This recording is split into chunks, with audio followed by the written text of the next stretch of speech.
Hello' everyone, জুই কাষত বহি লৈছোঁ। তাতে গৰমত পূৰা ঘামি জুৰুলি জুপুৰি হৈ আছোঁ। আৰু এইফালে মই পুৰি আছোঁ জুইত গৰৈ মাছ। যিহেতু গৰৈ মাছৰ সৈতে ভাবিলোঁ আজি খৰিচা পিটিকা বনাই খাওঁ।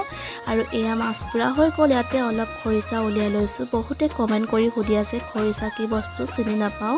বাঁহগাজটো কাটি বাছি আমি বৈয়ামত বহুত দিনলৈ ভৰাই খাব পৰাকৈ ৰাখি থ'লে ইয়াকে আমি খৰিচা বুলিয়ে জানো। আৰু এয়া ধুনীয়াকৈ মাছকেইটা পিটিকি লৈছোঁ।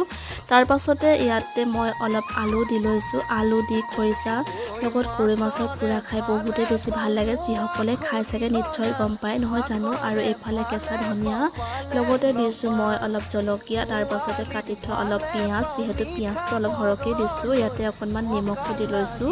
মই যিহেতু দালি আৰু ভাজি বনাই থৈছে, পিটিকা বা চাটনি নহ'লে ভাতৰ থালিখন সদায় আধৰুৱা মোৰ কাৰণে। আৰু এয়া মোৰ পিটিকা ৰেডি হৈ গ'ল। এইফালে মায়ে ভাতো বাঢ়ি দিলে, খাই কৰি ল'লোঁ। পিছে আজিলৈ আহিছোঁ, বাই।